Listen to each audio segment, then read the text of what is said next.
नाम हरि का जपया जिन्होंने नाम हरि का जपया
ਉੱਪਰ ਵੋਟ ਨਹੀਂ ਹੈ ਵੱਧਦੇ ਵੱਧਦੀ ਇਹਨਾਂ ਦਾ ਕਿਵੇਂ ਵਾਧਾ ਹੁੰਦਾ ਉਹ ਮਹਾਰਾਜ ਲਗਾਉਂਦੇ ਔਰ ਲੱਗਦਾ ਹੈ ਉੱਥੇ ਜਾਇਆ ਦੇਖਿਆ ਪੁੱਛਿਆ ਤੈਨੂੰ ਤਸੱਲੀ ਹੋ ਗਈ ਉੱਥੇ ਚਲਿਆ ਗਿਆ ਕੀ ਦੇਖਦਾ ਹੈ 100 ਸਾਲ ਦੇ ਮੂਹਰੇ ਮਨ ਚ ਸੋਚਦਾ ਇੰਨੇ ਝੂਠੇ ਇਹ 100 ਸਾਲ ਦੇ ਜਿਹਨੇ ਬੈਠੇ ਉਹਨੇ ਪੁੱਛਿਆ ਸਾਡੀ ਕਿਹੜੀ ਚੀਜ਼ ਦੀ ਲੋੜ ਹੈ ਚੁੱਪ ਕਰੇ ਖੜੇ ਹੋ ਸਾਨੂੰ ਦੱਸੋ ਅਸੀਂ ਤੁਹਾਨੂੰ ਲਿਆ ਦਿੰਦੇ ਹਾਂ ਉਹ ਕਹਿੰਦਾ ਲੋੜ ਤਾਂ ਕਾਸੇ ਨਹੀਂ ਹੈ ਪਰ ਉੱਥੇ ਤੁਹਾਡੇ ਬੋਲ ਵੱਧ 20 ਸਾਲ ਦਾ ਲੱਗਿਆ ਇੱਥੇ ਤੁਸੀਂ 100 ਸਾਲ ਦੇ ਪ੍ਰਤੀਤ ਹੁੰਦੇ ਕਹਿੰਦੇ ਬਹਿ ਜਾਓ ਤੁਹਾਨੂੰ ਅਸੀਂ ਸਮਝਾਉਂਦੇ ਹਾਂ ਉਹਨਾਂ ਨੇ ਦੱਸਿਆ ਵੀ ਸਾਡੇ ਧਾਰਮਿਕ ਸਥਾਨਾਂ ਤੇ ਰਜਿਸਟਰ ਲੱਗੇ ਹੋਏ ਨੇ ਜਦ ਉੱਥੇ ਜਾਂਦਾ ਹੈ ਬੰਦਾ ਲਿਖ ਕੇ ਜਾਂਦਾ ਹੈ ਵੀ ਮੈਂ ਇਹ ਟਾਈਮ ਚੱਲਿਆ ਜਿੰਨਾ ਚਿਰ ਉੱਥੇ ਰਹਿੰਦਾ ਹੈ ਸੇਵਾ ਕਰਦਾ ਹੈ ਬੰਦਗੀ ਕਰਦਾ ਹੈ ਮੁਰਦਾ ਹੋਇਆ ਫੇਰ ਦੇਖ ਕੇ ਜਾਂਦਾ ਹੈ ਵੀ ਇੰਨਾ ਟਾਈਮ ਮੇਰਾ ਇੱਥੇ ਲੱਗ ਗਿਆ ਉਸ ਟਾਈਮ ਨੂੰ ਅਸੀਂ ਮਾਨਸ ਜਨਮ ਚ ਦਰਜ ਕਰਦੇ ਹਾਂ ਜਿਹੜਾ ਟਾਈਮ ਇਹਦਾ ਐਵੇਂ ਹੀ ਜਾਂਦਾ ਹੈ ਕੰਮ ਧੰਦਿਆਂ ਚ ਉਹਦਾ ਆਪਦੀ ਰੋਜੀ ਖਾਤਰ ਜਾਨਵਰ ਵੀ ਫਿਰਦੇ ਇਹ ਵੀ ਫਿਰਦਾ ਇਹਨੂੰ ਅਸੀਂ ਮਾਨਸ ਜਨਮ ਚ ਦਰਜ ਚੰਗੇ ਅਮਰ ਤੁਮਾਰਾ ਜਿੰਦੇ ਮੇਰੀਏ ਕਰਮਾ ਕੀ ਕੰਮ ਆਉਣਗੇ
सामने संत जी महाराज दर्शन देंगे। संत जी महाराज।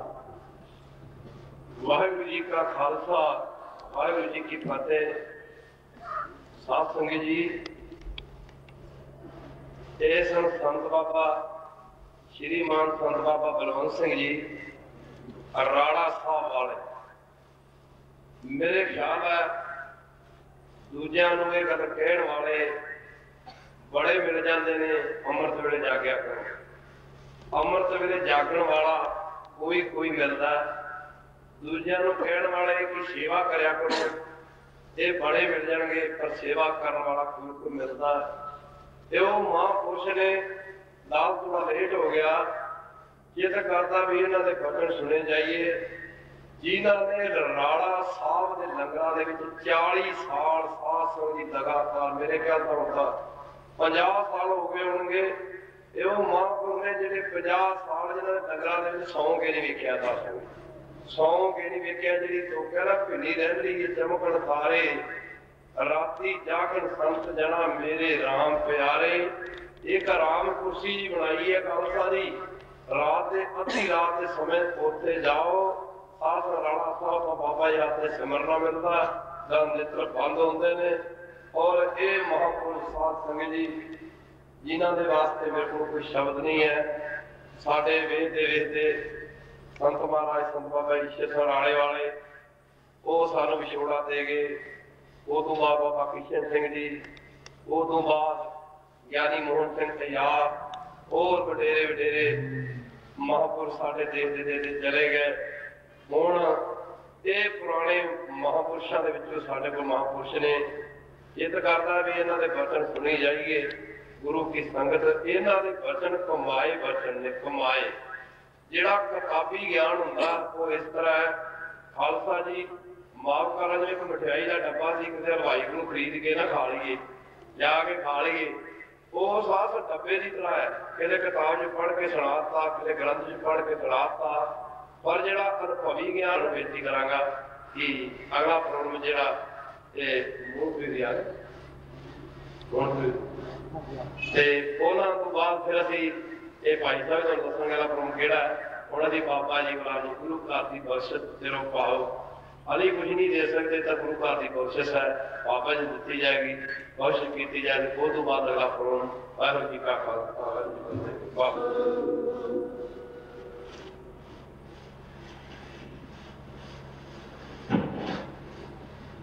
बोले सो निहाल।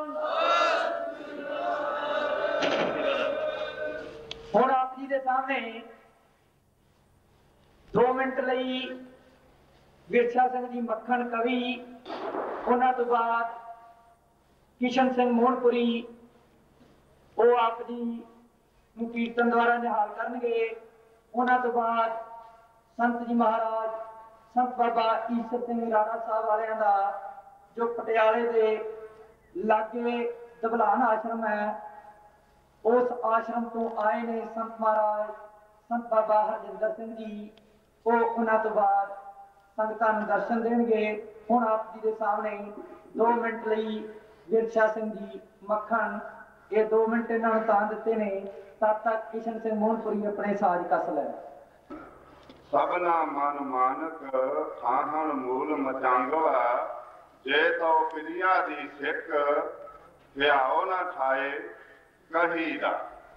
ਹਿਰਦੇ ਵਿੱਚ ਰੱਬ ਵਸਦਾ ਹੈ। ਇਹ ਪਿਆਰ ਦੇ ਨਾਲ ਤੁਸੀਂ ਮਹਾਨ ਕਵਿਤਾ ਸੁਣੋ। ਸਭਨਾ ਦਿਲਾਂ ਦੇ ਵਿੱਚ ਹੈ ਰੱਬ ਦਾ ਟਿਕਾਣਾ, ਭੁੱਲ ਕੇ ਕਿਸਾਂ ਦੁਖਾਨਾ।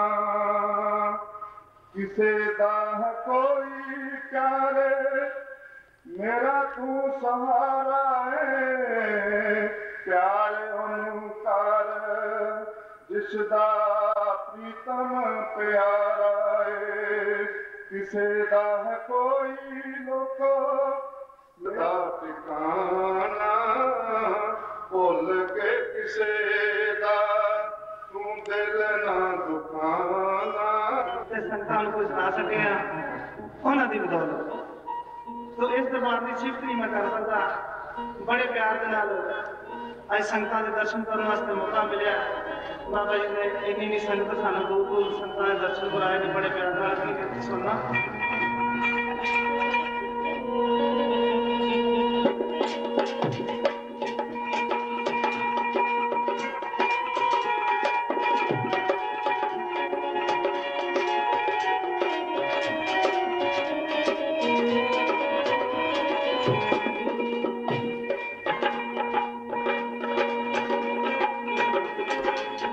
ਸੰਗਤਾਂ ਨੂੰ ਤੇਰਾ ਦੀਦਾਰ ਦਾ संगतानु तेरा तुझदार दात्या अपने सीने आके ठार दात्या अपने सीने आके ठार दात्या संगतानु तेरा तुझदार दात्या अपने सीने आके ठार दात्या अपने सीने आके ठार दात्या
सिर्फ महाराज गुरबाणी के नाल जोड़न वास्ते ते हुक्म होया सी कि बाबा मोती जी चों थोड़ा जिहा सानूं इतिहास सुना जाए ते असीं भी ज्यादा पासे होकर नुकरे बैठे सी कि मैं कहा जो 2 मिनट 5 मिनट साड़ा तो 2-4 मिनट बाद गुजारा है ही नहीं क्योंकि इन्नी दूर तो आए हैं ते इन्हें 5-4 मिनट तो साढ़े सामने नाले दे देने ने इस आश्रम तो महापुरुष बाबा इश्ते सनाले वाले ने बड़ियां बख्शिशां कीतियां दबलान दे आश्रम तो मेरे को कोई शब्द नहीं है। वो जमाना याद होना जो मोदी को पटियाले च पढ़ते होंगे हर शनिवार को साइकिल चकनी दोहराना शुरू चले जाना। वो जीवन के 4 साल मेरे ख्याल है कि 4 पढ़ाने समान लंघ गए। उतों आए ने संत हरजिंदर सिंह होरी। इस तो बाद अगला प्रोग्राम है जोड़ा मैं सारे सज्जनों बेनती करते हैं समा साढ़े को थोड़ा 5 बजे तक का समय 5 बजे गुरु ग्रंथ साहिब के सहज पाठ जो रखे हम लोग शुरू हो जाएंगे। साथ 6 बजे के करीब आरती पढ़ के इदा कीर्तन करके उस बाद समाप्ति हो जाएगी। मैं संगत बेनती करा हिलना नहीं है भाई, जिंदगी यही है। खालसा जी कई बारी माड़ा काम जो सौखा भी हो जाना माड़ा माड़ा रहता है। पर जो चंगा काम धक्के ना भी हो जाए धक्के ना भी करवा दे चंगा हमेशा चंगा रहिंदा ते इदू चंगा काम कोई नहीं जे।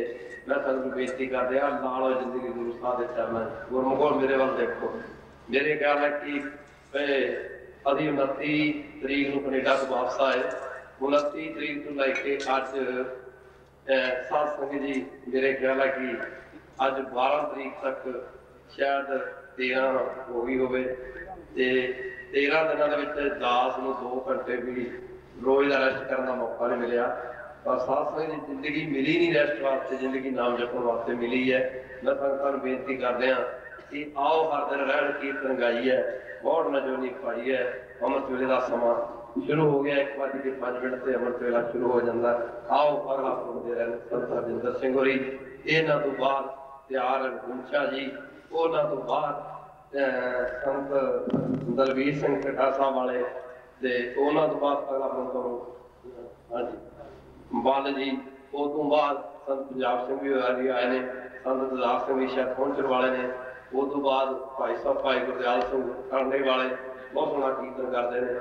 उस तो बाद संत अवतार सिंह धूरकोट वाले वो भी पहुंच रहे हैं संत अमरीक सिंह पंज भैणियां वो भी पहुंच रहे हैं।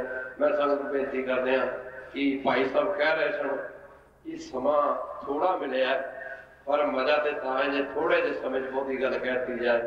हाँ दिवाली लोगों ने चलाई कई तो कले कले पटाके चलाते रहे और मैनू याद है दिवाली वाले दिन एक लड़ी लियादी थी ना मुड़े बहुत लंबी मैनू वापसी लगे गल कर सिंह लगे ना कहना बाबा जी कली 2600 की आई है तो मैं कहा बजाएगा कहना 2000 पटाखा है मैं कहा बजाएगा कहने समय कहना कला कला बजाने लगा फिर तो बहुत टाइम लगूगा मैं कहा फिर उन्हें लास्ट कहना हुणे बजा के दसदा लाई ना जो थोड़े नूं अग वो सारे 2 मिनट च चल गई 2 मिनट जी बल जिन्हें कहना बस 2 मिनट जी 2 मिनट जी जिवें बीबियां दाल बनाउंदियां ना सारी दाल मूंह च नहीं पाउंदियां बस थोड़ी जी दाल लेकर बस हाथ के दाने से मल के बल दाने की दाल भेजी बस थोड़े बहुते नूं थोड़े च कह दो खैर होइयां भुलां दी माफी ते असीं बहुती विद्वता भी नहीं जानते साड़ी कीर्तन की गल ये सौखे तरीके सौखे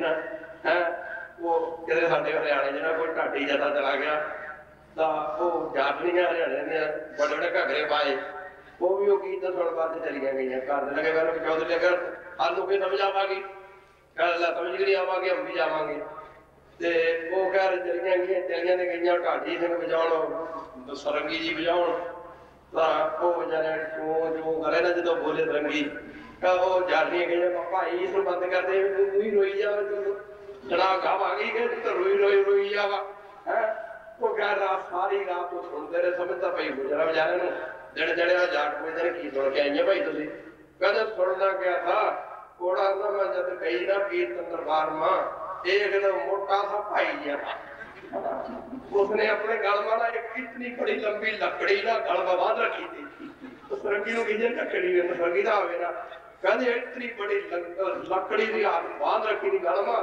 और एक छोटी सी डंडे गुरु से बांध रखे थे ज्यादा जो बढ़ावा तो रू करा बाहर में कहे 2 और खड़े तो डंबू सा लेगा वो न्यू कहीं जाओ तो रोई जावा और अगर डंबू को चुप कर जा तो बात इस तरह भाई जी है सिर्फ साडी लकोई होंदी वे इन्ने सौखे तरीके नाल बाणी कही जाए कि सुनने वाले नूं समझ पै दे। खैर बहुत ही लंबी गल नहीं है वाहिगुरू जी दा खालसा ते वाहिगुरू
जो काफी समय तो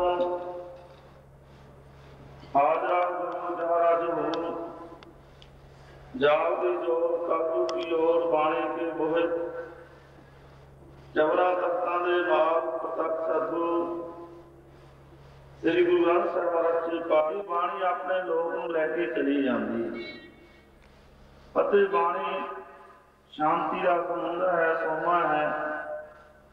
ਬਾਣੀ ਗੁਰੂ ਗੁਰੂ ਹੈ, ਬਾਣੀ ਵਿੱਚ ਬਾਣੀ ਅੰਮ੍ਰਿਤ ਸਾਰੇ ਗੁਰਬਾਣੀ ਕਹਿ ਸੇਵ ਜਨ ਮਾਨੈ ਪ੍ਰਤਾਪ ਗੁਰੂ ਨਿਸਤਾਰੇ।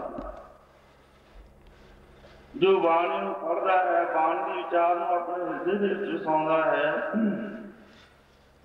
ਬਾਣੀ ਦਾ ਸਤਿਕਾਰ ਕਰਦਾ ਹੈ ਜੀ ਨੂੰ।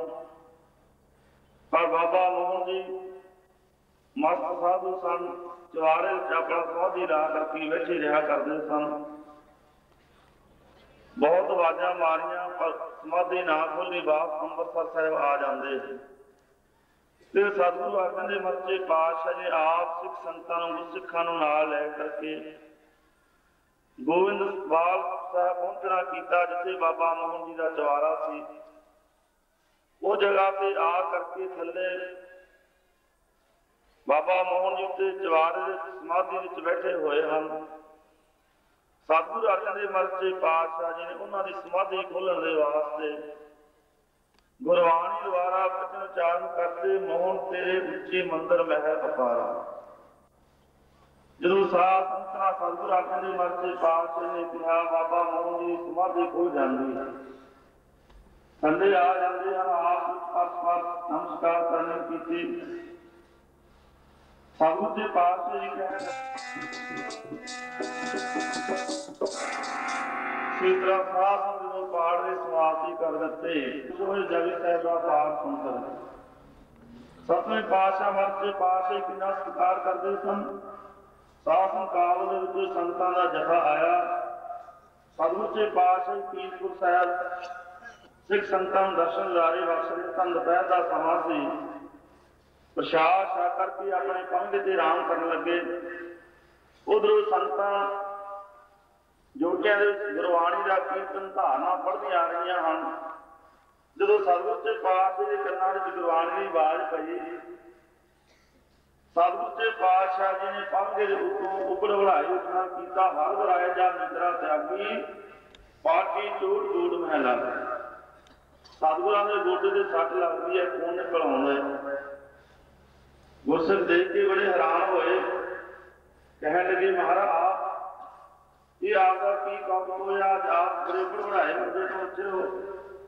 ਸਤਿਗੁਰੂ ਜੀ ਕਹਿਣ ਲੱਗੇ ਭਾਈ ਸੋ ਆਪਣਾ ਪਵਿੱਤਰ ਪਾਠ ਸਰੂਪ ਗੁਰਬਾਣੀ ਉਚਾਰਨ ਕਰਨੀ ਕੀਤੀ। ਇਸ ਤਰ੍ਹਾਂ ਸਿੱਖ ਸੰਗਤਾਂ ਦਾ ਭਲਾ ਕਰਦੇ ਕਰਦੇ ਸਤਿਗੁਰੂ ਦੇ ਪਾਤਸ਼ਾਹ ਸੱਚਖੰਡ ਸ੍ਰੀ ਹਜ਼ੂਰ ਸਾਹਿਬ ਨੰਦੇੜ ਪਹੁੰਚ ਜਾਂਦੇ ਹਨ।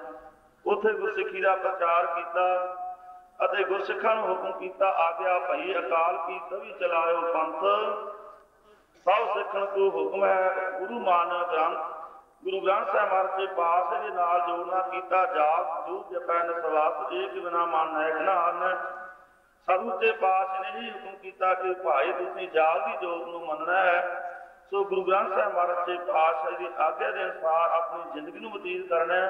ਸੋ ਇਸ ਤਰ੍ਹਾਂ ਸਤਿਗੁਰੂ ਦੇ ਪਾਤਸ਼ਾਹ ਜੀ ਨੇ ਸਾਰੀ ਸੰਗਤ ਨੂੰ ਇਕੱਤਰ ਕਰਕੇ ਇਹੀ ਹੁਕਮ ਕੀਤਾ ਸੀ, ਜਪੋ ਖਾਲਸਾ ਜੀ ਤੁਸੀਂ ਜਾਗਦੀ ਜੋਤ, ਜਪੋ ਖਾਲਸਾ ਜੀ ਤੁਸੀਂ ਜਾਗਦੀ ਜੋਤ।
ਨਾਲ ਲਾਉਣਾ ਕੀਤਾ। ਇਹ ਹੁਕਮ ਕੀਤਾ ਕਿ ਭਾਈ ਖੁਸ਼ੀ ਦੇ ਚਗਾਮੀ ਦੇ ਖੂਹ ਆਸਰਾ ਗੁਰੂ ਗ੍ਰੰਥ ਸਾਹਿਬ ਦੇ ਪਾਸ ਦਾ ਗੁਰਬਾਣੀ ਦਾ ਲੈਣਾ ਹੈ। ਜਿਨ੍ਹਾਂ ਨੇ ਕੀਰਤਨ ਰਾਹੀਂ ਸੰਗਤਾਂ ਨੂੰ ਨਿਹਾਲ ਕੀਤਾ। ਹੁਣ ਸੰਤ ਜੀ ਮਹਾਰਾਜ ਸੰਤ ਹਰਜਿੰਦਰ ਸਿੰਘ ਜੀ ਨੂੰ ਸਰੋਪਾ ਭੇਟ ਕਰਨਗੇ। ਉਹਨਾਂ ਤੋਂ ਬਾਅਦ 2 ਮਿੰਟ ਲਈ ਬਲਵੀਰ ਸਿੰਘ ਜੀ ਬੱਲ ਉਹ ਕਵਿਤਾ ਰਾਹੀਂ ਸੰਗਤਾਂ ਨੂੰ ਨਿਹਾਲ ਕਰਨਾ।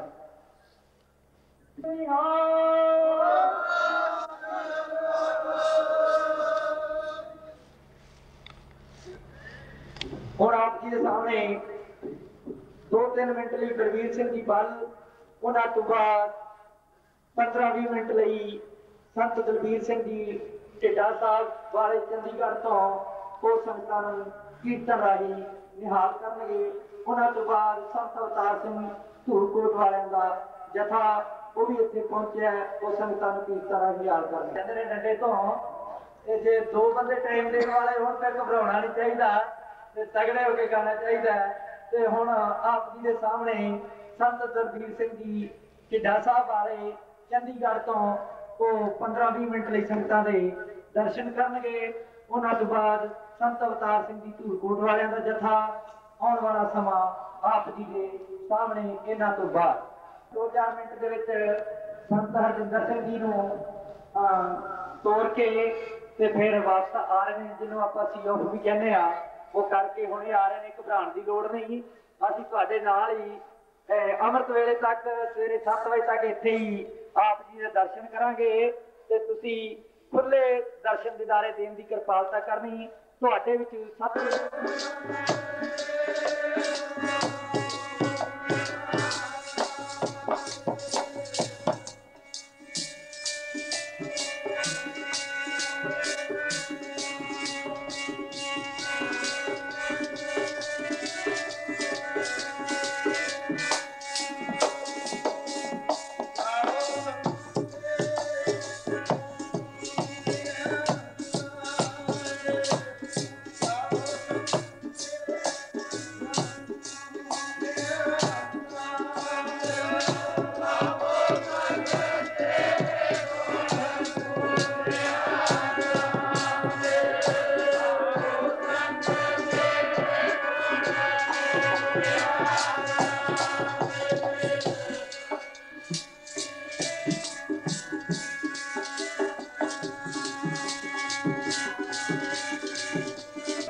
ਖੰਡ ਨੂੰ ਬਈ ਜਿਵੇਂ ਖੰਭ ਤੀਰਾਂ ਨੂੰ ਲੈ ਗਏ ਨੇ, ਪਾਣੀ ਲੈ ਜੋ ਸੱਚ ਖੰਡ ਨੂੰ